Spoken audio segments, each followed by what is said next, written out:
مفتی صاحب ہندوؤں کا بروز قیامت کیا ہوگا؟ کیا سیدھا اللہ تعالیٰ انہیں جہنم میں ڈالیں گے؟ قرآن میں اللہ نے کہہ دیا ہے کہ مشرک کی مغفرت نہیں ہے. اپنے ہاتھوں سے بنائے ہوئے بتوں کی تم پوجا کرتے ہو. ابھی ایک ہندو پنڈت تھے یوٹیوب فیس بک پہ, ان کا کلپ میں نے سنا. وہ ہمارے ایک دوست ہیں آرمی میں ہیں, وہ میجر لاہور میں, ان کو بھی میں نے وہ کلپ بھیجا. اس میں کسی نے ہندو پنڈت سے سوال کیا تھا کہ ہم تو بھگوان کے سامنے صبح 4 روٹیاں رکھ کے جاتے ہیں, شام کو وہ 4 کی 4 ہی روتی ہیں, تو بھگوان صاحب کھاتے پیتے تو ہے نہیں, تو یہ کیا ہو رہا ہے؟ اس سے بھگوان تو خوش کیوں ہو رہے ہیں جب روٹی رکھی ہے؟ تو محترم نے جواب یہ دیا کہ میں اس وقت اس کا جواب دوں گا صرف ان لوگوں کو جو سائنس اور ٹیکنالوجی کے اسٹوڈنٹس ہیں. تو میں نے جب یہ سنا میں نے کہا یار یہ کوئی بڑا ہی خاندانی جواب مارکیٹ میں آ رہا ہے, کیونکہ یہ سائنسدانوں ہی کی سمجھ میں آئے گا, ہم جیسے دیسی لوگوں کی سمجھ میں نہیں آئے گا.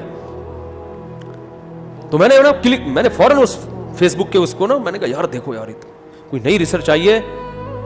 تو میں نے پھر وہ ہمارے بے تکلف دوستوں کو کہا کہ بھگوان کے کھانے کے بارے میں رپورٹ ٹھیک ہے نا, زبردست رپورٹ پیش کی ہے.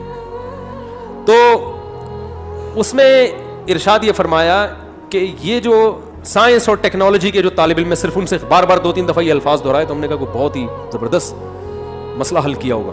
آئنسٹائن سے اگر میرا کوئی رابطہ ہوتا تو میں فوراً فون ملاتا کہ آپ تشریف لے آئیں اس مجمع میں. انہوں نے فرمایا کہ دیکھو یہ جو پھول ہے اس کی ہم نے خوشبو سونگی, پھول میں کوئی کمی ہوئی نہیں ہوئی, یہ ویسے کا ویسے ہی. تو ایسے ہی بھگوان جو روٹی کی خوشبو ہے نا وہ بھگوان حاصل کرتے ہیں, روٹی نہیں, روٹی ویسے کی. تو آپ کی روٹی پہنچ گئی, تو اس کے لیے سائنس اور ٹیکنالوجی کے جو پڑھنے والے ماہرین ہیں نا, یہ خصوصی خطاب ان سے تھا. بھگوان یا خدا یا گاڈ, یہ دنیا اس کائنات کا سب سے بڑا عہدہ ہے, یہ جس کو ہم عہدے سے تعبیر کر لیں. اگر اس میں جو اصل خدا ہے اس کی بہت بڑی توہین ہے. جو خدا ہے جس نے بنایا ہے اس کو چھوڑ دیا آپ نے, اور اپنے ہاتھوں سے پتھر کے بت بنا کے اپنے سامنے رکھتے ہو, پھر ان کو روٹیاں بھی کھلاتے ہو. اگر یہ روٹی کے محتاج ہیں تو یہ تو ویسے ہی بھگوان نہیں ہے. پھر روٹی, اور اصل میں تو ہم تو پھر بھی اس بھگوان سے, ان کے بنے ہوئے بھگوانوں سے اچھے ہیں کہ ہم تو روٹی کھا تو لیتے ہیں, پھوڑ دیتے ہیں. آپ کا جو پتھر کا بنا ہوا بھگوان ہے وہ تو اس روٹی کو بھی ہاتھ نہیں لگا سکتا. تو آپ کا جو بھگوان ہے وہ تو روٹی رکھی ہوئی ہے, تو وہ روٹی بھی دائیں سے بائیں, بولو بھائی ادھر توجہ, وہ روٹی بھی دائیں سے بائیں نہیں کر سکتا. آپ نے کہا ہم نے پھول سونگا, ویسے کا ویسے ہی ہے, یہ تو سونگ بھی نہیں رہا, روٹی تو وہی کی وہی رکھی ہوئی ہے. ارے جیسے کسی کو خوشبو پکڑاؤ فوراً ناک کے قریب لے کے سونگے گا تو نا.